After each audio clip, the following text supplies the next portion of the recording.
لا عيني دكتور ما واضح.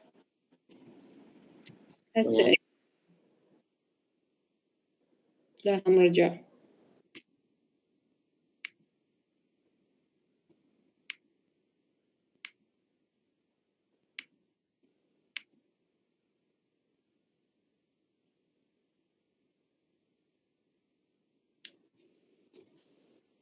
هسه اي نعم دكتور واضح. واضحة؟ ايوه تمام. بداية السلام عليكم. احنا اخذنا المختبر الاول يعني مواضيع تخص الكوميونيكيشن سكيلز، والمختبر الجاي حيكون بنفس الطريقة ان شاء الله. راح نسولف اليوم بالمحتوى العلمي من المختبر، على مود يوم الأحد القادم إن شاء الله البراكتس يكون أسهل على الجميع. المختبر الثاني راح نبلش بالكف، هي واحدة من الأمور الموست كومن أو من الأمور اللي نشوفها دائما بصيدلية المجتمع. مثل ما اتفقنا أنه الكورس الأول حيكون كل الأمور اللي لها علاقة بالكوميونيتي فارماسي اللي هي صيدلية المجتمع. فمن ضمن الأمور الشائعة اللي تواجه الصيادلة هي الكف. دائما المرضى يدخلون الصيدلية يريدون علاجات للقحة كما متعارف عليه بالعامية، واكو قحة جافة، واكو قحة بيها بلغم، واكو قحة مال جقاير، واكو أنواع راح نتعرف عليها اليوم. راح نشوف إحنا شنو اللي نقدر نتعامل وياه. بالنتيجة بهذا الكورس كل اللي نريد نتعلمه من هاي المختبرات انه شنو الاكشنز اللي ممكن انت تقوم بيها كصيدلي بالمجتمع او كصيدليه مجتمع. انت اليوم صيدليه بالشارع، راح يجوك الناس اول ما يحسون بالم، اول ما يحسون بقحه، اول ما يحسون بسخونه، فانت بدايه المنظومه الصحيه. فانت عندك 3 امور تقدر تسويها، يا اما انه تعالج، يا اما انه تنصح، يا اما انه تسوي ريفيرال يعني تحول. يعني يا اما تحول مريض المستشفى او طبيب، يا اما تنصح المريض حول موضوع معين، جزء حتى ما يحتاج علاج، يعني جزء يحتاج فقط نون فارماكولوجيكال تريتمنت، او يحتاج فقط كونسلنج، او يحتاج الى الاو تي سي اللي هي الاوفر ذا كاونتر دراجز، او الادويه اللي انت مسموح لك تصرفها بالصيدليه، لان اكو ادويه ما مسموح لك تصرفها الا بوصفه. دائما اكو يعني كثير من الادويه مكتوب عليها بي او ام، يعني بريسكريبشن اونلي ميديكيشن، يعني ادويه لا تصرف الا بوصفه طبيه او تحت اشراف الطبيب. واكو الادويه البقيه اللي ما تحمل هذا الباج ممكن انت تصرفها. وان شاء الله راح نتعرف على اغلب الادويه اللي ممكن الصيدلي يصرفها بالصيدليه بهذا الكورس. مبدئيا الكف هي مو مرض، هي نتيجه مرض. دائما تكون symptom لاندرلاين ديزيز او سيمتوم لاندرلاين كوز، مش حتى يكون ديزيز، ممكن يكون سبب. يعني اليوم انت اذا وقفت بالجو شويه الجو كان مغبر ممكن تقح، يعني انت مو مريض بس تحسست الابر ريسبيراتوري تراكت عندك، فنتيجه هذا التحسس صار عندك ريفلكس اللي هو الكف. most common causes of cough هي الابر ريسبيراتوري تراكت انفكشنز، وبالاخص الفيرال upper respiratory tract infection. طبعا هذا الموسم اللي احنا بيه حاليا راح تبدي تزداد عندنا الكومن كولد، راح تبدي تزداد عندنا حالات الكف بالصيدليه. راح نجي نتعرف على انواع الكف وشنو ترتبط اكثر شيء. طبعا عندنا 3 انواع من عندها، البرودكتيف اللي هي الويت اور تشيستي كف، والنون برودكتيف اللي هي دراي كف، والتشيستي اللي هي نون برودكتيف ولكن ممكن تصير بعدين برودكتيف. طبعا البرودكتيف انه اكو سكريشنز بالابر ريسبيراتوري تراكت، وهاي السكريشنز راح تطلع ويا الكف. يعني انت الكف ريفلكس الفائده من عنده انه يخلصك من هاي السكريشنز. السكريشنز شلون تتكون؟ تتكون لما يدخل الفورن بودي اللي هو ممكن يكون فيروس، ممكن يكون داست، وات ايفر الفورن بودي اللي راح يتكون بسبب الاميون رياكشن او بسبب دخوله من الاوتسايد وورد الى الابر ريسبيراتوري تراكت. فبالنتيجه الجسم يعني بصوره دفاعيه يغلف هاي الفورن بوديز بالسكريشنز، والكف راح يطلعها. هاي البرودكتيف كف، انه انت عندك سكريشنز وتطلع بالقحه. النون برودكتيف كف اكو irritation بالupper respiratory tract infection، وممكن يكون ايضا بسبب انفكشن، وممكن يكون بسبب فورن بودي، ولكن ما وصل مرحله السكريشنز وتكون السكريشنز بحيث انه الكف تطلع السكريشنز خارج الجسم. التشيست نون برودكتيف دائما نشوفها بالكرونيك تشيست انفكشنز، انه اللور ريسبيراتوري تراكت دائما تكون يعني كرونيكلي مصابه ببكتيريال انفكشن او فيرال انفكشن، بحيث انه سكريشنز ديب بالتشيست صعب انه تطلع. فالمريض لما يقح تسمع صوت خرخشه، تحس انه اكو سكريشنز ولكن ما تطلع، يعني السكريشنز هاي ما تطلع ويا الكف. هذا التقسيم الرئيسي للكف من ناحيه النيتشر اوف ذا كف.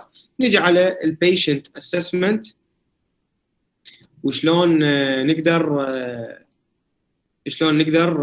نعالج، او عفوا شلون نقدر نتعامل مع الكيسات كيس باي كيس، لانه مثل ما قلت لكم اكو حالات ممكن نعالجها واكو حالات لا، نضطر انه نسوي لها ريفيرال الى طبيب او مستشفى، واكو حالات حتى ما تحتاج الى علاج، تحتاج فقط الى الكونسلنج.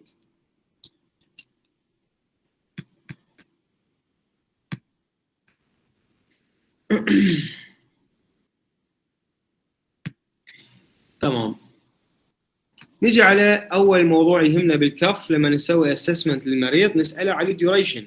اذا كانت الكف مطوله اكثر من اسبوعين مع استعمال ادويه يعني انتيتوسيفز مضادات للقحه او اكسبكتورانت يعني طارده للبلغم او طارده للاكسكريشنز without any benefit، فتحتاج الى referral for physician for further investigation. نيجي على النيتشر اوف ذا كف.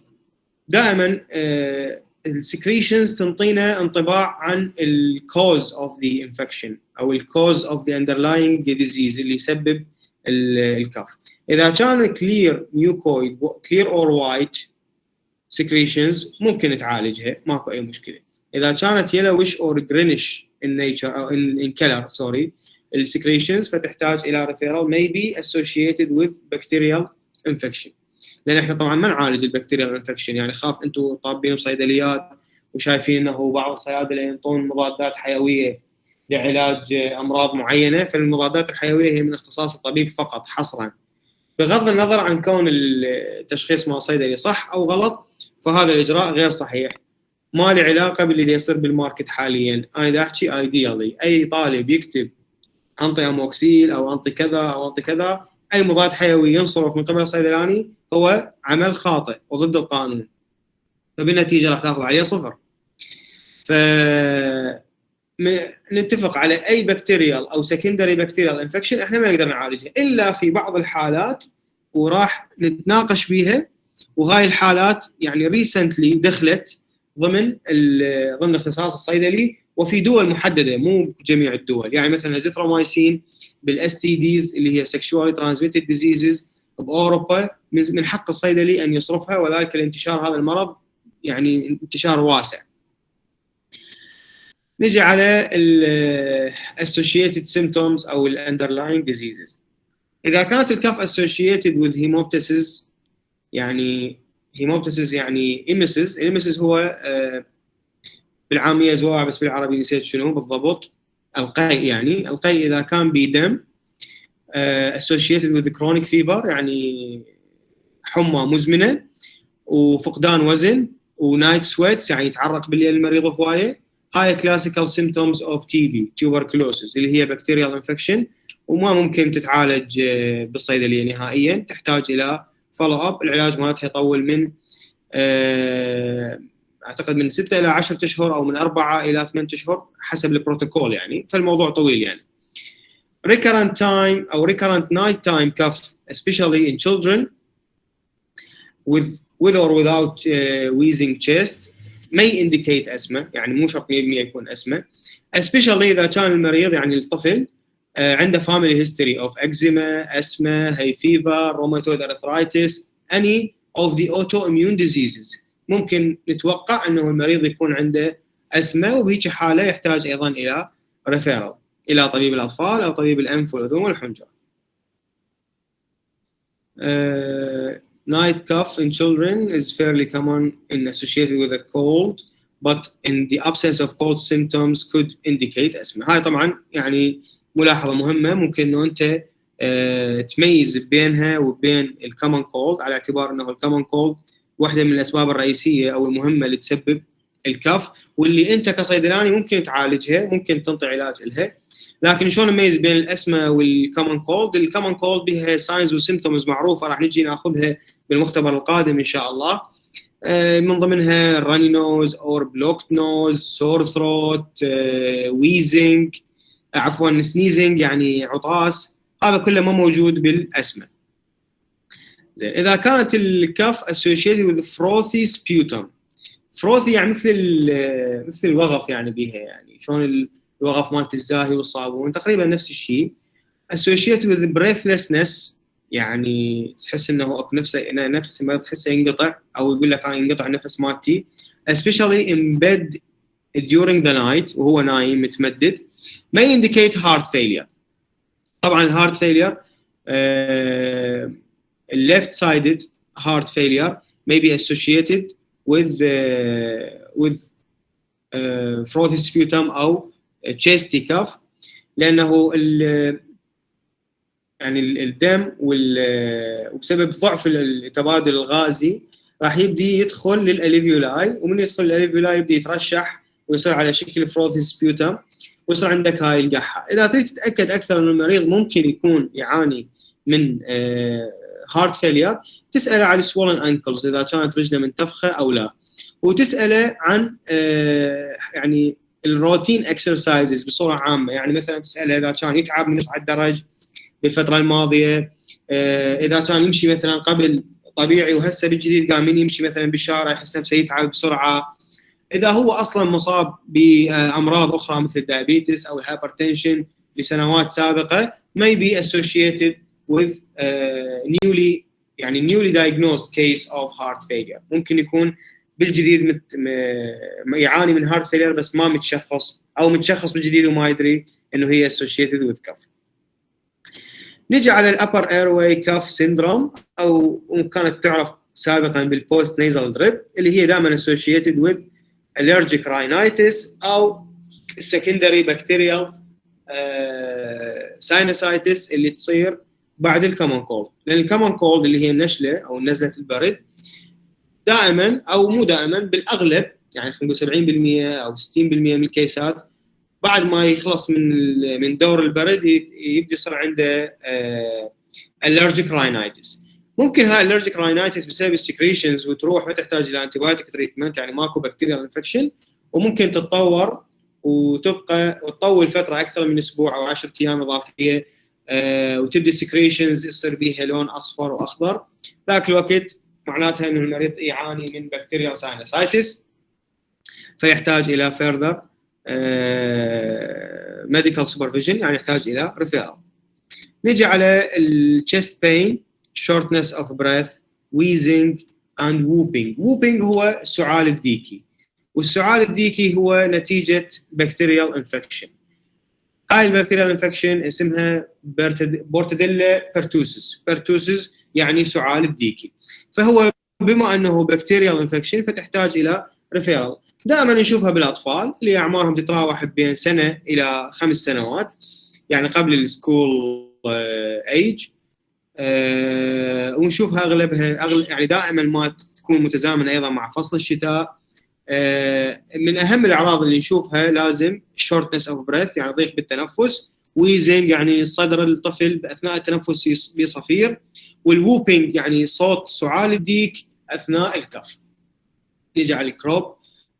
الكروب هو ايضا نوع من انواع الفيرال انفكشن، دائما يكون cold like symptoms، يعني ايضا يتزامن مع sneezing، sore throat،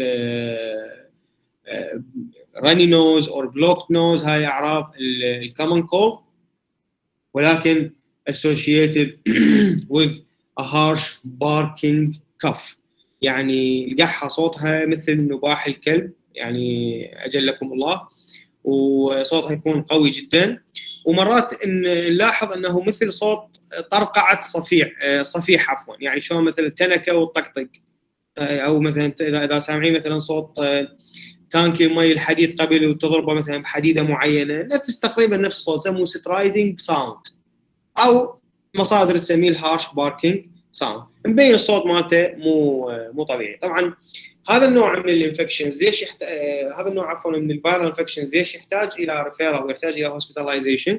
لان دائما المريض هيك حاله ما يقدر يعني ريفيوز البريست فيدنج والبوتل فيدنج بسبب الشورتنس اوف بريث والسيفيريتي اوف ذا كاف، فيحتاج الى اي في فلويدز، ويحتاج ينطوا ايضا ستيرويدز على مود يخففون من حده الهارش باركينج كاف، اللي هي طبعا نتيجه السيفير اريتيشن للابر ريسبيراتوري تراكت. نجي على النوع السابع. طبعا بهاي الحاله عفوا بس بالكروب شو راح تميز انه هو كومون كولد يعني اسوشيتد وذ كومون كولد او لا؟ قلنا من هذا الصوت، وايضا نشوفها بالانفانتس، اكثر شيء نشوفها بالانفانتس. وطبعا احنا الكومون كولد ان شاء الله راح نجي عليه، احنا اصلا الكومون كولد بالانفانتس ما نعالجه، بس من يجيك كيس او ريلاتيف اب ام يريد دواء مال قحه ابنه عمره من شهر الى 12 شهر يعني انفانت، ايضا احنا ما راح نعالجه، لانه القحه بهيك عمر تحتاج الى further medical supervision. بس هذه معلوماتك حتى تعرف شنو هو الكروب.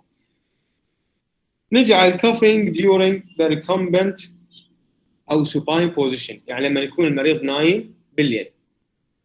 احنا قلنا المريض هنا بالفروثي سبيوتم او بالهارت فيلير ايضا من ينام بالليل يصير عنده قحه اللي بيها سبيوتم على شكل وغف وبيه نقاط ماء الدم، هذا يسموه فروثي سبيوتم. اوكي، هنا لا، هنا المريض يعاني من قحه جافه يسموها سيدو اسماتيك كف او الكف اسوشيتد وذ جيرد. الجيرد هو الجاسترو ازوفيجيال ريفلكس ديزيز، يعني هم المريض هو نايم يصير عنده قحه بس ماكو فروثي سبيوتم، وتصير باعمار ما متوقع انه يصير عندهم هارت فيلير، يعني يمكن اعمار اقل بهوايه من الاولد ايج، او حتى لو اولد ايج بس ما عنده لا هايبرتنشن ولا عنده شورتنس اوف بريث ولا عنده دايابيتس، ويقدر يصعد وينزل درجه طبيعي جدا ويمشي ما عنده مشكله وماكو فروثي سبيوتم. فبيش حاله نشك بالجيرد اللي هي الجاسترو ازوفيجيال ريفلكس ديزيز. هذا مرض يعاني من عنده جزء كبير من البوبيليشن، يصير ارتجاع ستومك كونتنت، محتويات الاستومك ترجع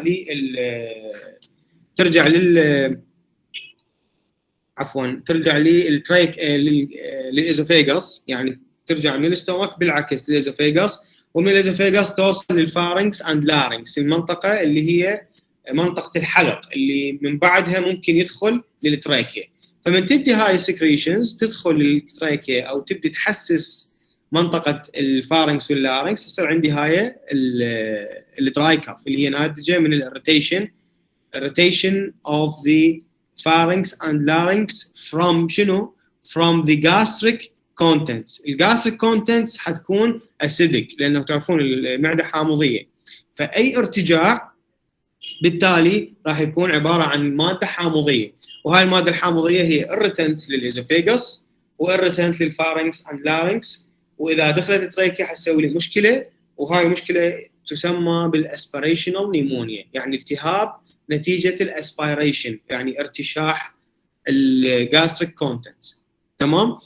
طبعا مرض خاص يعني بحياله، والجرد يعني بيها درجات من المايلد الى حد البارت ازوفيغاس، يعني السيفير ديجريز، السيفير ديجري عفوا اوف ذا جرد هي البارت ازوفيغاس، ويصير بها تحول نسيجي ما اقدر ندخل به، يعني مو موضوعنا، ولكن حتى تعرف انه هو واحد من اسباب الدراي كاف. اوكي؟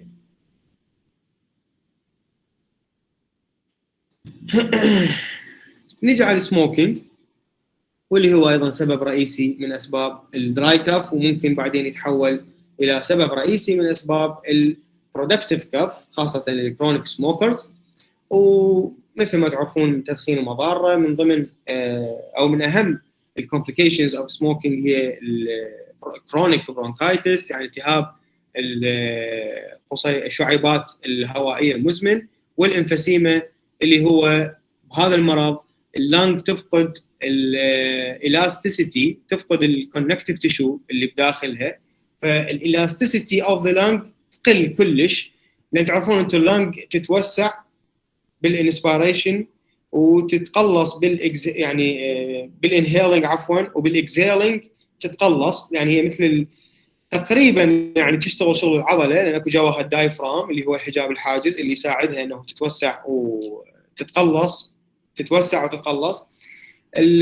بالانفسيما راح تكون الفوليوم مالت اللانج اقل بهوايه، يعني حيصير بها شرينكج، ما راح تقدر تتقلص، تفقد الالاستيسيتي، راح تتحول الى كتله من الربر، خلينا نقول القوي، يعني اللي يمنعها من انه تتوسع وتتقلص من جديد.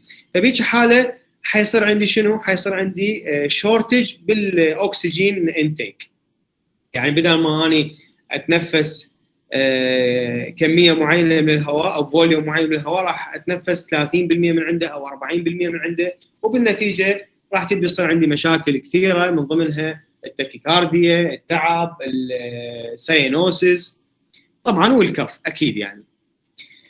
فايضا هذا المريض يحتاج الى ريفيرال، واحنا يعني هنا بالعراق ما عندنا مراكز معالجه السموكينج، يعني اكو هوايه ابروتشز لعلاج السموكينج، يعني جلوبالي، مراكز اجتماعيه ومراكز طبيه. فبيك حاله احنا المريض نحاول نسوي ريفيرال الى طبيب الانف والاذن والحنجره، او طبيب اخصائي جهاز الامراض التنفسيه والباطنيه. نجي هنا على notes when to refer، يعني عندك الكف lasting for 2 weeks or more not improving تحتاج الى referral. سبيوتم اذا كان yellowish greenish رستي يعني زنجاري خلينا نقول، او بلود يعني blood stain مثل ما شفنا الفروثي سبيوتم. chest pain, shortness of breath, wheezing, whooping cough or crop, recurrent nocturnal cough اللي ممكن تكون associated with asthma or with GERD. suspected adverse drug reaction، طبعا راح نجي نحكي بالميديكيشنز، اكو بعض الادويه اللي تسوي لنا قحه. والفيلد ميديكيشن يعني تعالج لمده اسبوعين، اخذ انتيتوسيف او اكسبكتورانت يعني ادويه مضاده او تعالج الكف وماكو فائده من عندها. نجي على الادويه اللي ممكن تسوي لنا الكف. عندنا الاي سي انهبيترز مشهوره جدا، اللي هي الازنوبريل، كابتوبريل، انالبريل، طبعا هي من الادويه المستخدمه بكثره لعلاج الهايبرتنشن، لعلاج الهارت فيلير، وايضا تستعمل حتى حتى تستعمل عند مرضى الدايابيتس، مرضى السكري اللي هم ما عندهم هايبرتنشن، ولكن يستعمل لحمايه الكدني من التلف بسبب مرض الدايابيتس، حتى نمنع البروتين يوريا. فاذا هواي من المرضى يستعملون ليسي انهبيترز. فلما يجيك مريض وتحاول تعرف اسباب القحه مالته وما قدرت تعرف اسباب القحه مالته، يعني لا عنده كومن كولد، لا عنده upper respiratory tract infection، ما يعاني من جرد، مو سموكر، هاي الامور كلها استثنيناها، ماكو هارت فيلير، راح اساله عن الادويه اللي يستعملها. اذا كان يستعمل وحده من هاي الادويه اللي هي الاي سي انهبيترز، فممكن تكون هي سبب القحه. هي تمثل يعني هي ممكن تسوي قحه ب 20% من مستعملين القحه، عفوا الاي سي انهبيتر. Patients may develop the cough within days of starting treatment or after a period of few weeks or even months. Refer and suggest the alternatives اللي هي الانجيوتنسين 2 receptor antagonist. طبعا البديل مالت الاي سي انهبيتر هو الفازارتان، بس اذا واحد من الطلاب دز لي يعني او كتب لي عفوا بالامتحان، او كتب او ذكر انه اني من يمي اغير الكابتوبريل او الليزنوبريل او الانابريل عفوا الى فالزارتان او لوزارتان او كانديسارتان واتسو ايفر البديل اللي هو الانجيوتنسين ريسبتور بلوكر، ايضا راح اخلي له صفر، لان انت هنا سجستنج المن سجستنج للطبيب، هم مو المريض. يعني ما تقول للمريض اكو بديل وما يسوي قحه ويروح المريض يتعارك ويا الطبيب. انت تكتب ظهر الوصفه السجستشن مالتك للطبيب انه هو اكو قحه وممكن تكون القحه بسبب الاي سي انهبيتر، فاكو بدائل اللي هي 1 2 3 4 اربس. طبعا ما تبدل كابتوبريل ليزنوبريل نفس الجروب، لا تبدله بجروب ثاني ولكن الترناتيف نفس الشغل مالت الانجيوتنسين ريسبتور بلوكر. راح تسالني تقول لي شنو هي المده اللي على اساسها اعتمد انه احتمال تكون القحه من الليس انهبيتر او لا. راح اقول لك من 1 إلى 3 اشهر، يعني من اول يوم او من الشهر الاول الى حد 3 اشهر. اذا خلال هاي 3 اشهر ما صارت عنده دراي كاف، معناتها القحه اللي راح تصير بعد 3 اشهر سببها مو الاي سي انهبيتر. اما اذا كانت من ضمن فتره 3 اشهر الاولى من استعمال الانجيوتنسين ريسبتر، عفوا الانجيوتنسين كونفرتنج انزيم الاي سي انهبيتر، فاذا السبب هو الاي سي انهبيتر وراح يضطر المريض انه يبدل. نيجي على المانجمنت. طبعا عندنا اكثر من إلاف. عدي حامد رافع ايديه، تفضل إلاف.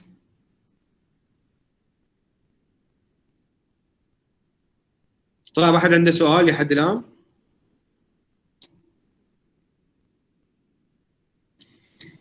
تمام. اذا اكو سؤال طلاب دزوها بمسج حتى انا اقراها واتوقف عن الشرح واجاوبكم عليها. المهم نيجي على المانجمنت.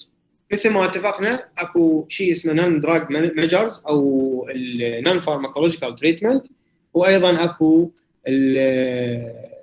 الكونسلنج النصح، يعني اجراءات ممكن يسويها خارج موضوع الصيدليه والدواء، واكو الادويه الانتيتوسيفز او الاكسبكتورنت اللي هي العلاجات المستعمله في لعلاج الكف. مبدئيا الديمولسنتس، والديمولسنتس ممكن تكون مثل اللوزنجز، هاي المرطبه اللي الحلق اللي مثل الستريبسلز، اوروفار، يعني واتس ايفر الموجود، هذني اللي تخفف من الاريتيشن اللي يصير بمنطقه الفارنكس واللارنكس، هاي تقلل من الكف او تقلل من التريجر فور ذا كف. نيجي على طبعا ننصح المريض اللي يعاني من بالذات عفوا البرودكتيف كاف، ننصحه انه يشرب سوائل كثيره، لانه السوائل راح تخفف الثيكنس اوف ذا سكريشنز وتزيد من الطرد مالتها، يعني تساعد الجسم على انه يطرد السكريشنز. كل ما خفت كل ما تطلع اسهل. بما انه هنا عندنا نوعين او عفوا 3 انواع من القحه او من الكف، فاحنا بهيك حاله عندنا اكثر من تريتمنت. الانتيتوسيفز اللي هي كف سبرسنت، منطقيا المفروض انه انت تستعملها للدراي كف، لانه انت دراي كف ما عندك بيها سكريشنز، فانت تريد السيطره على الاريتيشن. الدراي كف معناتها حساسيه، تحسس، يعني ايميولوجيكال رياكشن، فانت تريد تخفف من الاميون رياكشن نتيجه لهاي الحساسيه، فتريد توقف القحه. اما اذا كانت القحه associated with secretions، اوكي، فتحتاج الى expectorant او عفوا ميوكوليتيك، expectorant or mucolytic. راح نجي نشوفها طبعا موجودات هنا كلهم، الميوكوليتيك والاكسبكتورنت. الاكسبكتورنت يعني طارد للبلغم او طارد للاكسكريشنز، والميوكوليتيك هو ايضا يساعد على تكسير الميوسين اللي هو الميوكس، وبالنتيجه حيكون اسهل طرد السكريشنز. اي شيء يخفف القحه او يعني اي دواء يقلل من الكف سكريشن، عفوا من الكف رياكشن او ريفلكس، يعتبر هو انتيتوسيف. يعني مثلا الكوداين والدكستروميثورفان والادويه اللي هي الاوبيويدز بصوره عامه، اللي هي تسوي لي ديبريشن، يعني تسوي ديبريس للكف للكف سنتر او للريسبيراتوري تراكت سنتر بالسي ان اس، تعتبر انتيتوسيف. فلذلك الكوداين نشوفها موجود دائما بالانتيتوسيفز مثل البالموكودين، عندنا التوسيرام، اكو هوايه من الكومبينيشنز المستعمله لعلاج الكف بها الكوداين. الدكستروميثورفان اللي هو معروف عندنا بالعراق باسم السديلار، مال معمل سامر، اكو شراب واكو حبوب من عنده سديلار دكستروميثورفان، ايضا هو سينثيتيك كوداين، فيستعمل لعلاج الاسمه. طبعا احنا نتخوف من الكوداينز، ليش؟ لانه الكوداينز كثير من الناس يستعملوها او ابيوز لي يستخدموها، يعني اكو سوء استعمال لها من اجل الوصول الى النشوه من استعمال الكودايين.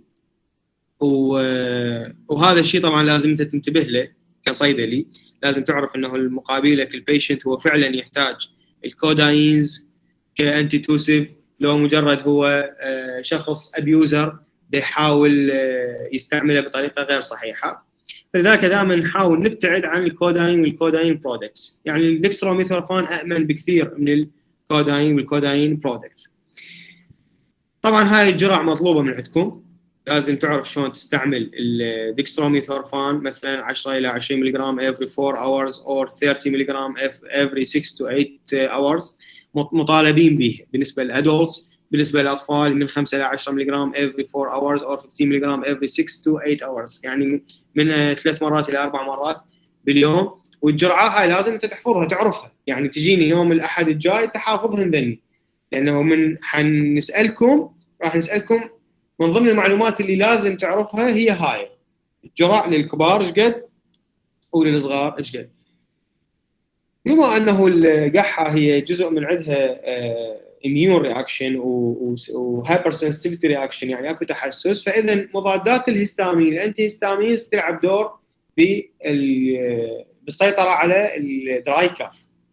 الدايفنهايدرامين اللي هو الالرمين ايضا مشهور كانتي توسيف، يستعمل يا اما ان كومبينيشن او يستعمل وحده كانتي توسيف ايجنت. اوكي، ايضا لازم تعرف الجرعه مالت الكبار ايش قد وللاطفال ايش قد، موجوده عندكم مكتوبه ماكو داعي نحكي بيها. تستعمل للدراي كاف فقط. الفول كودين هو من الادويه او من مشتقات الكودايين، ايضا ممكن تتعرف عليها. نادرا ما اشوفها صراحه انا بالسوق العراقي، بس هو من ضمن البرودكتس اللي تستعملها او المستعمله بعلاج الدراي كاف. نجي على الاكسبكتورانتس والميكوليتكس مثل ما قلت لكم اللي نستعملها للويت كاف، وممكن ايضا نستعملها للتشيستي كاف اللي هي اكو سكريشنز بس صعب انه تطلع. فعندنا الجليسرين الجواكوليت اللي هو الجوافنسين، معروف عندنا اكسيديل مال سامره مال معمل سامره، وعندنا صراحه نسيت الاسم التجاري برونكيوم ايضا موجود بالسوق العراقي. طبعا المفروض متدربين يعني بين الثالث والرابع، فشايفين هاي البرودكتس موجوده بالصيدليات، تستخدم كاكسبكتورانت طارده للبلغم. وعندنا البروموهكسين اللي هو السولفودين، والسولفودين اللي هو ايضا مال معمل سامره كميوكوليتيك، يخفف من الثيكنس اوف ذا سكريشنز، وبالنتيجه راح يزيد الاكسكريشن اوف ذا الميوكس سكريشنز، بالنتيجه ممكن تنطرد بالقحه. نجي على بعض الاديشنال كونستيتيوينتس، راح نشوف بعض الشرابات اللي تستعمل لعلاج القحه، حنشوف انه بيها ثيوفيلين مثلا او بيوتادين، يعني موسع مال قصبات. هاي ممكن تفيدك بالحالات اللي بيها شورتنس اوف بريث، بس انت بالنتيجه انت ما تعالج شورتنس اوف بريث ولا تعالج الويزنج. يعني هاي ممكن تكون associated with asthma او ممكن تكون associated with allergic bronchitis، يعني لازم ما تصرفها بالاو تي سي، حاول انه تبتعد عنها. ولكن من اهم الاساليب في علاج الكاف انه في حال المريض يجي وقال لك انا هذا العلاج متعود عليه، يعني فرضا البرونكيوم اللي هو اعتقد به ثيوفيلين، البرونكيوم اذا قال لك انا هذا الدواء كل ما استعمله ارتاح والقحه تروح، لانه جزء كبير من علاج الكف هو بلاسيبو يعني ادويه جزء كبير من تاثير هو بلاسيبو افكت هو شنو؟ انه انت تنطي فد ماده مو شرط تكون اكتيف كونستيتوينت، يعني حتى لو تكون هي فارماكولوجيكالي نوت اكتيف، يعني ما لها اي تاثير صيدلاني ولا لها اي تاثير من ناحيه العلوم الدواء، يعني الفارماكولوجي ماكو افكتس، ولكن المريض من يستعملها يقول لك والله انا مرتاح. فاحنا ننصح بهيك حاله انه انت تنطي نفس الدواء للمريض، الا بحاله واحده بس، انه هذا الدواء اذا كان المريض يعني كانديفيدواليزد بيشنت حاله خاصه، هذا المريض اذا استعمله ممكن يصير عنده مضاعفات. يعني فرضا اذا جاك واحد يريد دواء بيسمباثوميماتكس اللي هي سيدوفيدرين والفينلفرين، وقال لك اني ارتاح على هذا العلاج، بس انت عرفت انه هو عنده اسمه، فما المفروض ان تعطيه اياه. او اذا المريض يعاني من انجينا او مايوكارديال انفاركشن او هايبرتنشن، فايضا ما من حقك انه تعطيه اياه، لانه ممكن يزيد الحاله هاي، يعني ممكن يسوي اكسسربيشن للهايبرتنشن، اكسسربيشن للكوروناري ارتري ديزيزز، ممكن يزيد حتى البلاد شوجر للبيشنتس اللي عندهم دايابيتس. فبهيك حالات احنا نمنعك انه تعطي الكومبينيشنز هاي اللي بيها الثيوفيلين او اللي بيها سيمباثوميماتكس، تنطيها لذول الناس. ما عداها في حال مريض يعني اذروايز هيلثي ما عنده اي مشكله، وكان يستخدم انتي توسيف او يستعمل شراب مال قحه بي ثيوفيلين او بي سيمباثوميماتكس ويقول لك انا مرتاح عليه، فانطيه اياه ماكو مشكله، وما راح يستعمل اكثر من 7 ايام. اما اذا جوك ناس يريدون الكوداين على اساس انهم مرتاحين عليه، فاكيد تعطيهم اياه، الا اذا كانوا فعلا يحتاجوه او اولد ايج وهم يعني فعلا يستعملون هذا الدواء من اجل الدراي كاف مالتهم. نجي على الانتيستامين، عندنا نوعين من عندها، السيديتنج والنون سيديتنج او الفيرست جنريشن والسكند جنريشن انتيستامين. طبعا الفيرست جنريشن او اللي هي السيديتنج انتيستامين هي المفضله في علاج الدراي كاف، يعني الدايفنهايدرامين، الكلورفينيرامين. الدايفنهايدرامين اللي هو الارمين، الكلورفينيرامين اللي هو الهستادين الحب. زين، هذا يفضل في علاج القحه اكثر من اللوراتيدين والدسلوراتيدين. ولكن ايضا اكو بعض المحاذير باستعمال هاي الادويه للناس اللي عندهم جلوكوما او بناي بروستاتيك هايبربليجيا، او اللي عندهم نعم كلوز انجل جلوكوما والبي بي اتش. ليش؟ لانهم السايد افكتس مالتها انه تسوي يورين ريتنشن، كونستيبيشن اند دراي ماوث. اوكي، طبعا high restriction on the use of cough and cold medicines in children. راح تشوفون انه below 6 years يفضل انه انت تبتعد عن الكف preparations الا بوصفه طبيه، لانه المصادر العلميه اغلبها وتقارير الام اتش ار اي اللي هي منظمه مثل اف دي اي بس باوروبا، اللي هي Medicines Health Care Regulatory Agency، تنصح انه علاج الكف خاصة للسنتين الأولى هي عبارة عن بلاسيبو، ومن 6 إلى 12 حاول أنه تتجنب استعمال الكف بريباريشنز. ولكن أغلب الشركات تضغط بصورة قوية جدا لبيع الكف بريباريشنز، لأنه يعني مصدر ربح تجاري هائل بالنسبة للشركات الأدوية. طبعا من ضمن الشغلات اللي هي نون فارماكولوجيكال مثل ما قلت لكم، يعني الفلويدز، تريتنج فيفر اند بين وذ باراستامول او ايبيبروفين ممكن، لان ايضا هي تعتبر او تي سي ايجنت. سلاين دروبس بالنسبه للاطفال تفيدك، او حتى الكبار تلوزن النيزل سكريشنز. الديمالسنت فور اكزامبل الجليسرين اند سيرابس اللي بها هاي كونتنت اوف شوجر ايضا تخفف من الثيكنس اوف ذا سكريشنز.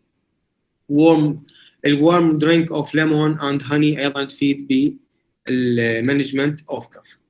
طبعا هنا انا شرح بالعربي شلون ملخص ماذا نسال عن السؤال. زين، في حال يعني بالرول بلاي تفيدنا هاي بالرول بلاي. فاللي عنده سؤال اتمنى يسال، عندنا باقي ربع ساعه على نهايه السيشن، واتمنى انه تحضرون نفسكم على المختبر القادم. ايضا راح يكون نفس النظام، حيكون عندنا MCQ كويز وهي مره عليه درجات، ومن بعدها حيكون ايضا جروب كويستشنز، وايضا بعدها راح يصير عندنا سيناريوهات اللي هي الرول بلاي. فرجاء اللي عنده سؤال يسال هسه. عندكم المحاضره، وراح ادز لكم ايضا التصوير مالت المحاضره، يعني صورت الشاشه حتى في حال احد يعني عنده سؤال او يحب يتفضل، او عفوا اذا يحب يراجع البرزنتيشن ببساطه يقدر يرجع لها.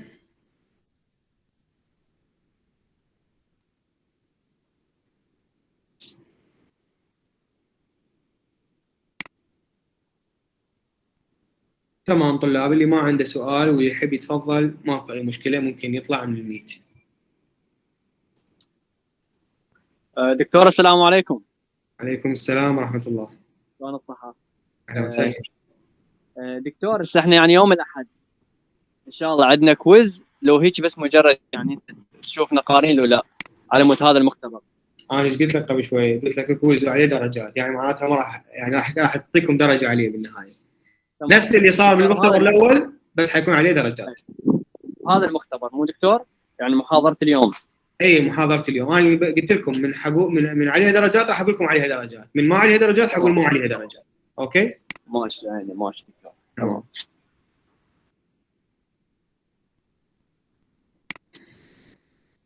تمام طلاب، انا راح انزل لكم التسجيل مالت المحاضره. تحياتي لكم، مع السلامه.